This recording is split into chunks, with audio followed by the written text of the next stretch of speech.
अस्सलाम वालेकुम, welcome to GFX mentor. मैं आपका टीचर इमरान और मैं ये वाली क्लास खास लेकर आया हूँ अपनी पिछली वाली क्लास के साथ थोड़ा सा लिंक करने के लिए। अगर आप लोगों ने मेरी पिछली क्लास नहीं देखी पैटर्न्स वाली तो प्लीज यहाँ पर ऊपर लिंक दिया हुआ है, पहले वो देख लें, उसके बाद ये देखिएगा। छोटी सी चीज है, छोटी सी बात बतानी है कि सीमलेस पैटर्न किस तरह से बनेंगे। सो आइए शुरू करते हैं।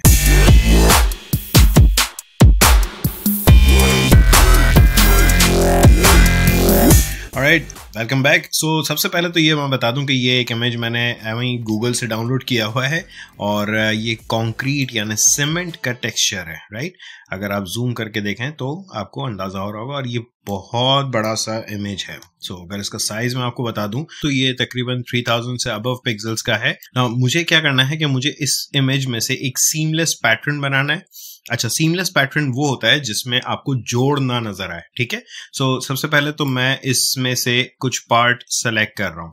नाउ सिलेक्शन मैं ये कर रहा हूँ कि मैं स्क्वायर सिलेक्शन लेना चाह रहा हूँ और मैं साइज यहां से अपना डिफाइन कर सकता हूँ। सीधे मैंने यहां से अपना मार्की सिलेक्शन टूल लिया हुआ है और रेक्टेंगुलर मार्की, राइट। और यहां से मैं ले रहा हूँ फिक्स्ड साइज और यहाँ वैल्यूज मैंने डाल दी हैं 1000 बाय 1000 पिक्सल्स, राइट। और अब आप जैसे ही बनाएंगे तो ये आपका सिलेक्शन एक ही साइज की आ रही होगी। हाँ, अलबत्ता आप यहाँ से मूव करके डिसाइड कर सकते हैं कि कौन से हिस्से में से आपको सिलेक्शन लेनी है।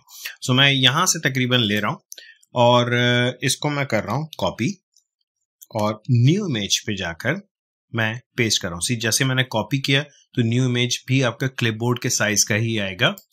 ओके करें इसको एंड पेस्ट। नाउ इसको अगर मैं डिफाइन करूं, सही है, मैंने सेलेक्ट ऑल किया, एडिट पे गया एंड डिफाइन पैटर्न किया, ठीक। और इसको मैं अब आप लोगों को फिल करके दिखा रहा हूं किसी बहुत बड़े साइज के इमेज पे। सो लेट्स से मैं एक बड़ा सा साइज ये रहा, ठीक है, ये साइज में ले रहा हूं, तकरीबन वही जो हमारे इमेज का साइज था, राइट। या आप A4 साइज ले लें या जो भी बड़े साइज की इमेज ले लें, लेकिन हाँ याद रखिएगा कि 1000 बाय 1000 से बड़ा इमेज हो, ठीक है। तो ये तकरीबन वही 3000 वाला साइज है। इसको मैंने क्रिएट किया और मैंने यहां पर आकर के फिल किया, शिफ्ट डिलीट या शिफ्ट बैक स्पेस। यहां पर जाए तो ये लास्ट पैटर्न जो है डेफिनेटली ये वही वाला है जो भी आपने डिफाइन किया था। इसको ओके करेंगे तो आपको दिखेगा कि जी यहां पर आ रही है ठीक ठाक टाइलिंग। नाउ इस टाइलिंग से बचने के लिए हम एक काम तो ये कर सकते हैं कि जी हम थोड़ा सा क्लोनिंग वगैरह कर दें लेकिन प्रॉब्लम ये आ रहा है, असल मसला ये इसलिए आ रहा है कि देखें यहाँ पर इसकी ब्राइटनेस थोड़ी सी ज्यादा है और यहाँ पर आते आते ये थोड़ा सा डार्क हो गया है। एंड यूजुअली इस तरह की जो फोटोज होती है, लाइक जाहिर है जो लाइट का डिफरेंस आता है उसकी वजह से ये प्रॉब्लम्स आते हैं। नाउ जो अब मैं आप लोगों को तरीका बताने लगा हूं, मैं एक काम ही करता हूं कि मैं वापस जा रहा हूं अपनी उस वाली इमेज पे जो 1000 बाय 1000 की थी, राइट। इस पे सबसे पहला काम ये करना है आपने कि इस लेयर की 2 कॉपीज ले लें, ठीक है जी। ये ऊपर वाली लेयर को मैं हाइड कर रहा हूं, नीचे वाली लेयर पर यानी सेकेंड वाली लेयर पर आकर के मैंने ये किया कि फिल्टर पे गया, ब्लर एंड एवरेज। अच्छा, अब ये एवरेज क्या करेगा कि इसका जो एवरेज कलर है वो कलर का एक सॉलिड कलर फिल करके आपको दे देगा, ठीक है जी। नाउ अब ऊपर वाली लेयर पर आए, इसका मोड चेंज कर लें लीनियर लाइट। बहुत शार्प सा आपको दिख रहा होगा, दैट्स ओके। या आप कर सकते हैं हार्ड लाइट कर लें, ठीक है, हार्ड लाइट कर लेते हैं। नाउ देन मैं जा रहा हूं फिल्टर, अदर, हाई पास।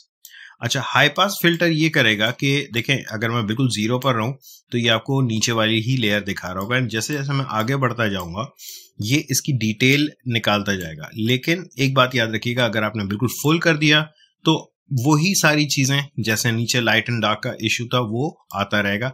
सो एक स्वीट स्पॉट आपने थोड़ा सा ढूंढना पड़ेगा, राइट। सो मैं ये कर रहा हूं कि इतना मैं वैल्यूज की रखूं कि जी मेरा पैटर्न भी अच्छा दिख रहा हो और साथ साथ ये बिल्कुल फ्लैट भी हो गया। सो सी दिस, यहां तक मुझे लग रहा है कि इस वक्त ओवरऑल लाइट जो है बहुत हद तक फ्लैट हो चुकी है, राइट। और या एग्जैक्टली जहां जितना लाइट यहां से है उतना ही लाइट यहां पर है, इसको ओके कर दें। नाउ अभी भी एक मसला आएगा और वो ये कि अगर मैं इस पूरे को डिफाइन कर लेता हूं पैटर्न, ठीक है, सी दिस, मैंने सेलेक्ट ऑल किया, एडिट पे गया, डिफाइन पैटर्न किया ओके सो इसको पैटर्न डिफाइन करके मैं वापस अपनी उस वाली इमेज पे आ रहा हूँ जो बड़ी वाली साइज की थी, और इस पर मैं एक न्यू लेयर लेकर के इस बार फिल करके आपको दिखा रहा हूँ। बहुत बारीक सा मसला आएगा बिकॉज टाइलिंग फिर भी दिखती है। सो लास्ट वाला image and that's it. Now वैसे काम चलाने के लिए सही है, लेकिन कुछ इमेजेस में आपको जोड़ दिखना शुरू हो जाता है। इसमें भी इस वक्त करंटली नहीं दिख रहा है, लेकिन मैं एहतियातन आप लोगों को एक छोटी सी चीज बताना चाहूंगा कि आप ये करें कि इस पूरे को मर्ज करके एक कॉपी ले लें। मर्ज करके कॉपी लेने का तरीका क्या है? कंट्रोल ऑल्ट शिफ्ट ई, इस जितना ये विजुअल जितनी भी लेयर्स थी इन सबको मर्ज करके सी दिस। एक्चुअली ये जो आपको इस वक्त दिख रहा है ये इसलिए दिख रहा है कि नीचे ये वाली लेयर थी, ठीक है। सो हमने कंट्रोल और शिफ्ट ई किया तो ये किया इसने कि तमाम लेयर्स को मर्ज किया और एक कॉपी जनरेट करके हमें न्यू लेयर पर दे दी। और इसको अब मैं ये कर रहा हूं कि फिल्टर पे जा रहा हूं, अदर्स पे जा रहा हूं, अदर पे एंड ऑफसेट। ना ऑफसेट क्या करेगा कि आपकी पूरी इमेज को थोड़ा सा शिफ्ट करता है। कितना शिफ्ट करता है ये आप यहां से डिसाइड कर सकते हैं कि कितना हद तक आपको लेफ्ट या राइट जाना है। और यहां पर देखिएगा रैप अराउंड रखा हुआ है। नाउ रैप अराउंड रखने का फायदा ये होता है कि जी आपका जो यहां से अगर लेफ्ट जा रहा है तो राइट साइड से निकल के आ रहा होगा। सो नेक्स्ट इसमें मैं ये कर रहा हूं कि देखिए हमारा इमेज है 1000 by 1000, सही है। तो मैं यहां पर हॉरिजॉन्टल 500 डाल रहा हूं वैल्यू, यानी हाफ, ठीक है, और वर्टिकल भी 500 डाल रहा हूं। सो यहां से आपको अंदाजा हो जाएगा कि जी यहाँ बीच में एक हल्की सी सीम अगर आप गौर से देखें तो ये रही वो सीम जिसकी वजह से प्रॉब्लम आ सकता है। इस चीज को सही करने के लिए हाँ आप क्लोन यूज कर सकते हो या आप ये कर सकते हो कि हीलिंग ब्रश यूज कर सकते हो। मैं बहरहाल इस वक्त इसमें क्लोन यूज कर रहा हूँ और बहुत सॉफ्ट सा यूज कर रहा हूँ, ठीक है। सो डिफरेंट जगहों से आपने चीजें यानी सोर्स लेकर के पेंट कर देना है, राइट, एंड दैट्स इट। ये बहुत बारीक सा काम है, ये बहुत सारे लोग इग्नोर भी कर जाते हैं, लेकिन अगर इसको कवर कर लिया जाए तो कोई बुराई नहीं है, राइट, दैट्स इट। सो अब ये जो मेरा टाइल है पूरा, this is completely seamless because जो चीज यहां से बाहर निकल रही होगी वो चीज यहां से अंदर आ रही होगी। So this is perfect. So इसको मैं अब डिफाइन कर रहा हूं, एडिट डिफाइन पैटर्न, ओके, और फिर जाकर के अपनी इस लेयर पर, इस पर आकर के एक न्यू लेयर पर सी अगर मैं जूम करके दिखाऊं उसको इसमें कहीं ना कहीं आपको जोड़ दिखेगा जरूर, ऐसा नहीं है कि ना दिखे।